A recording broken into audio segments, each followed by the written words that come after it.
Kenapa Kiai Haji Hasyim Asy'ari mendirikan NU 31 Januari 1926? Karena merasa ketika Muhammadiyah sudah tampil 14 tahun sebelumnya, itu beliau melihat di NU itu nggak muncul-muncul ulamanya. Asy'ari dengan pendiri Muhammadiyah, Muhammad Darwish, itu satu keluarga, satu saudara yang sama, bahkan ngajinya sama-sama, itu di Semarang, di Kiai Haji Soleh Darat. Ya. Dia ada 3 orang, Muhammad Darwish, kemudian Hasyim Asy'ari, satu lagi itu kakek buyutnya Cak Nun, MH Ainun Najib. Cuma 2 ini yang menonjol, karena menonjol, bagus baca kitabnya, soleh orangnya, itu langsung diperintahkan pergi ke Mekah, diberikan kitab. Ya. Kalau kakek buyutnya MH Ainun Najib, itu cuma diberikan cincin pada saat itu. Saat berangkat ke Mekah, berguru di guru yang sama. Namanya Syekh Ahmad Khatib dari Sambas. Dikenal dengan Syekh Ahmad Khatib As-Sambasi. Nah, setelah dilihat-lihat, sampai kembali ke Nusantara, di masa yang sama, itu Masya Allah. Ternyata keduanya punya visi yang sama, ya, tapi punya beda karakter. Yang satu senang praktek, ya, namanya Muhammad Darwish, lantas pulang diganti nanti menjadi Ahmad Dahlan. Yang satu lagi senang menulis kitab. Nah, Hasyim Asy'ari ini menulis 19 kitab dalam hidupnya. Kami punya itu koleksinya, ada 19 kitab. Nah, sebelum beliau menulis dan mendirikan Nahdlatul Ulama itu, kayak aja Ahmad Dahlan kan senang praktek. Begitu pulang, menafsirkan surat Al-Ma'un, tidak tunggu nulis buku. Selesai kajian, buka pakaian luarnya, keluarkan uang yang dibawanya, sampaikan pada masyarakat. Bikin rumah sakit, bikin pesantren, bikin sekolah, bikin macam-macam praktek. Hasyim Asy'ari mulai menulis. Saat meninggal Kiai Ahmad Dahlan 1924, difikirkan oleh beliau. Ya, ini seorang sudah meninggal dunia, ulama belum bangkit. Maka ditulislah kemudian kitab baru yang menjadi landasan lahirnya ormas baru disebut dengan Nahdlatul Ulama. Yang ingin saya sampaikan, kedua-duanya ini ternyata satu garis nasab yang sama. Bertemu di Maulana Ishaq. Jadi kalau kita urutkan, maaf, Muhammad Hasyim Al-Asy'ari bin Abdul Wahid. Bukan Kang Wahid yang ini ya, itu ada Gunawannya, ini lain.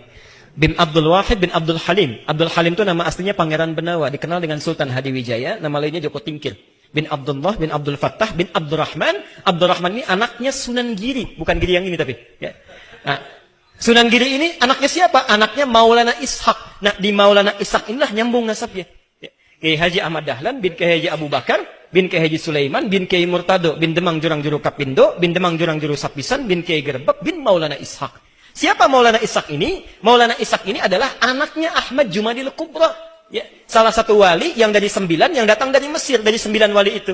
Ahmad Jumadil Kubra ini siapa? Ya, ini adalah salah satu wali yang punya 2 anak. Saya belum teruskan nasabnya. Anak pertamanya dibawa ke Nusantara, namanya Maulana Ishaq, melahirkan 2 ulama tadi. Anak keduanya lahir di Mesir, bernama Syarif Abdullah. Nah, nanti Syarif Abdullah inilah yang akan bertemu dengan salah satu anaknya Prabu Siliwangi. Ya. Prabu Siliwangi, pamanah rasa, menikah dengan Nyai Subang Larang, punya 3 anak. Anak pertama Walang Sungsang, lahir 1423, anak keduanya Rara Santang, lahir 1426, anak ketiganya Raja Sengara, lahir 1427. Nah, hajilah kemudian Walang Sungsang dan Rara Santang di Makkah bertemu dengan Syarif Abdullah. Walang Sungsang ganti nama jadi Abdullah Iman, Rara Santang ganti nama menjadi Syarifah Mudaim. Jatuh cinta Syarif Abdullah dengan Syarifah Mudaim, menikahlah, pulang ke Mesir, tinggal 20 tahun, melahirkan anak bernama Syarif Hidayatullah. Berguru pada Syekh Ibnu Athaillah As-Sakandari. Pulang, nengok kakek buyutnya, bertemu dengan Prabu Siliwangi. Saat itu tinggalnya ada di Lingkaran Jati. Maka dikenallah dengan saat itu dengan nama Sunan Gunung Jati. Nah, baik Ahmad Dahlan ataupun Hasyim Asy'ari itu berada di satu garis yang sama dari Ahmad Jumadil Kubra bin Ali Zainal Al-Kabir bin Ali Zainal Abidin, keturunannya dari Al-Husain, Husain anaknya Ali, Ali suami Fatimah, Fatimah putri Rasulullah sallallahu alaihi wasallam. Tapi sampai hari ini tidak pernah Ahmad Dahlan disebut dengan Habib. Itu enggak ada.